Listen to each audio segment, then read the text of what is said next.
దేవుని నామమునకు స్తోత్రం కలుగునుగాక. ఈ ఉదయకాలము మీకందరికీ వందనాలు తెలియచేస్తున్నాను. ఈ దినము మిమ్ములను బలపరచు దేవుని మాట.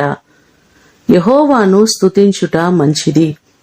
కీర్తనలు 92వ కీర్తన మొదటి చరణం.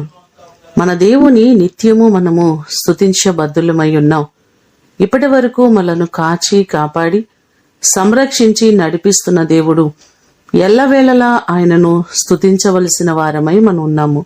స్తుతించడం ద్వారా బైబిల్ గ్రంథంలో ఎన్నో కార్యాలను పొందుకున్నట్లుగా మనము చూడగలం.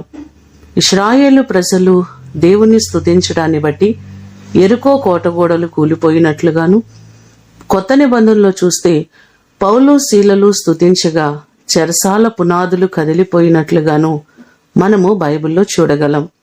మన జీవితాల్లో కూడా మన ఎదుట ఉన్నటువంటి ప్రతి సమస్యలు తొలగిపోవాలంటే మనము దేవుని నిత్యము స్తుతించాలి. ఆయనను స్తుతించుట మంచిది అని బైబిల్ మనకు సెలవిస్తుంది.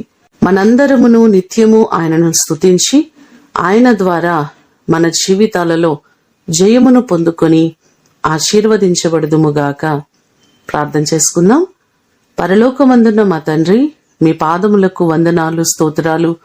నిత్యము కృతజ్ఞత కలిగి నిన్ను స్తుతించే వారిగా మమ్మలను తయారు చేయండి. ఏ పరిస్థితుల్లోనైనా, సంతోషంలోనైనా, కష్టంలోనైనా, ప్రతి పరిస్థితులలో నిన్ను స్తుతించడం మీరు మాకు నేర్పించండి.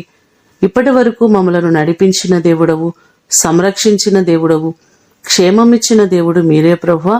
నీ కృపతో మా ప్రియులెల్లరినీ మీరు జ్ఞాపకం చేసుకుని ప్రతి వారిని దీవించండి, ఆశీర్వదించండి. ఈ దినము కొరకు వందనాలు, కృతజ్ఞతలు తెలియచేస్తూ యేసు నామమున అడిగి వేడుకొని పొందియున్నాము తండ్రి, ఆమేన్. దేవుడు మిమ్ములను దీవించునుగాక.